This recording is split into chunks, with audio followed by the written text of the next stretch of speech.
This is the GravaStar Mercury V60 Pro. It's GravaStar's newest Hall effect keyboard and in my opinion their best one yet, but is it worth your money? Let's find that out. But before we get into the video, I do want to mention that this keyboard was sent out to me by GravaStar free of charge, but I'm not being paid and every opinion given is mine and mine alone. So without further ado, let's get into the unboxing.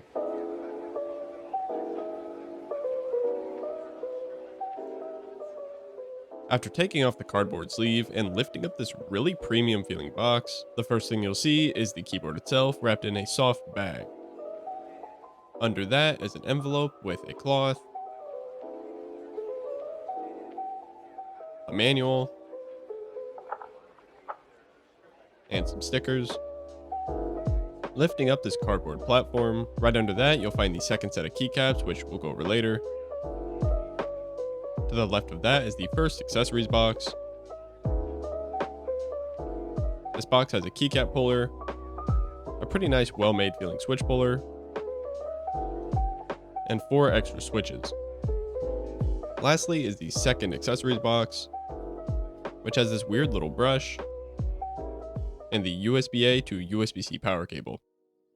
So with that out of the way, let's get into the build of the Mercury V60 Pro. When looking at this keyboard, the first thing you'll probably notice is the super unique looking case design, which personally I really love. It's made from a beautifully machined, super soft feeling aluminum, and while it's not the heaviest keyboard I've used, it is still just above 2 pounds, and it's incredibly sturdy with zero flex. On the front and sides of the keyboard is a really nicely diffused RGB bar that really adds to the weird alien design. You can really easily customize this bar in the GravaStar web software, which we'll go over in a minute, to really any color you could possibly think of, as well as choose from 5 different effects. Personally, I just keep it at 50% brightness because 100 is really bright, and I also keep it on white because I think it goes really well with the silver. Moving to the back of the keyboard is the GravaStar logo engraved in the case. To the right of that is a USB-C port, which lets you detach the power cable, and to the left of the logo is a button which lets you really easily swap between up to 4 different profiles, which you can fully customize in the software. This means if you prefer to work or type with a normal actuation on all the switches, and like to game with a super high actuation point and have a lot of software features enabled, all you need to do is quickly click that button and you can super easily change over to your preferred settings without going into the software. When changing presets, the little screen on the top left of the keyboard will also change colors to let you know which preset you currently have on. On the bottom of the keyboard are a few rubber feet, 8 screws for if you want to take apart the keyboard, as well as Mercury V60 Pro printed on the super uniquely shaped bottom case. Moving to the top of the keyboard, the pre-installed keycaps on the Mercury V60 Pro are made from plastic and have a super soft feeling to them, which I really like. Just like the whole case, since I chose the silver version, the keycaps are also silver. And while there is a black version of this keyboard, there's just something about that silver that just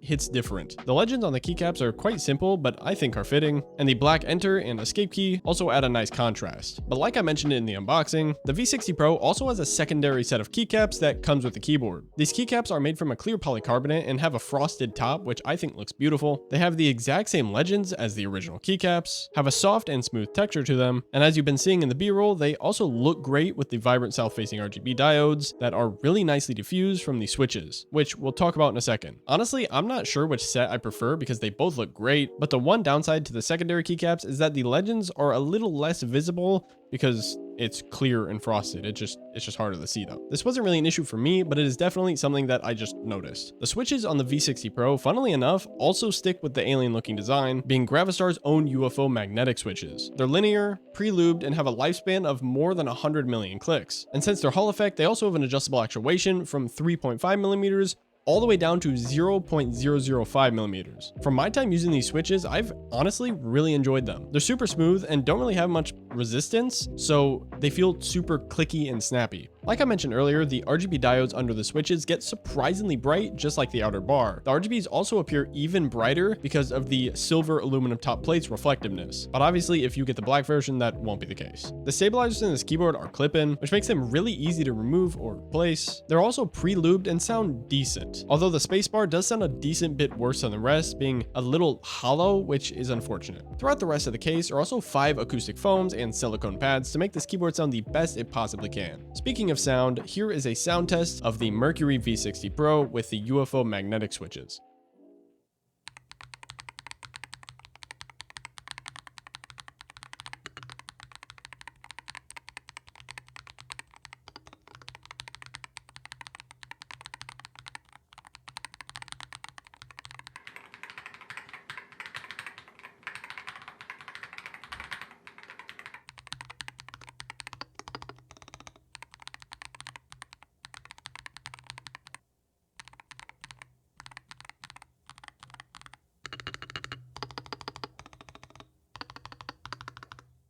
When it comes to connectivity, the V60 Pro has an 8000 Hz polling rate, bringing the latency down to a basically instant 0.125 milliseconds. Just this alone makes this keyboard a very good choice for super competitive gamers that want every bit of an advantage that they can possibly get. Speaking of competitive advantages, in the GravaStar web software, there's also a lot of Hall effect specific features like adjustable actuation, which we went over earlier, but there's also rapid trigger, which lets you customize the reset point of every switch. There's SOCD, which lets you bind two of the opposite movement keys together. After doing that, the last key out of the two that is pressed will take priority and disable the other one even if you're still holding both down. There's TGL, which lets you make a switch a toggle after pressing it. There's also DKS, which lets you have up to 4 separate inputs for a single key, depending on how far you've pressed that key. As well as that, there's also a few other software features, but personally, I don't find them all that interesting or useful, but if you get the keyboard, you can play around with them. In the GravaStar web software, you can also customize the dead zone of any switch, change the polling rate of the keyboard, calibrate the switches, which I'd recommend when first getting the keyboard doing at least once. You can remap any key to basically any input, as well as make custom macros. The GravaStar Mercury V60 Pro comes in at a price of $220, which I think is fair, but you're definitely paying extra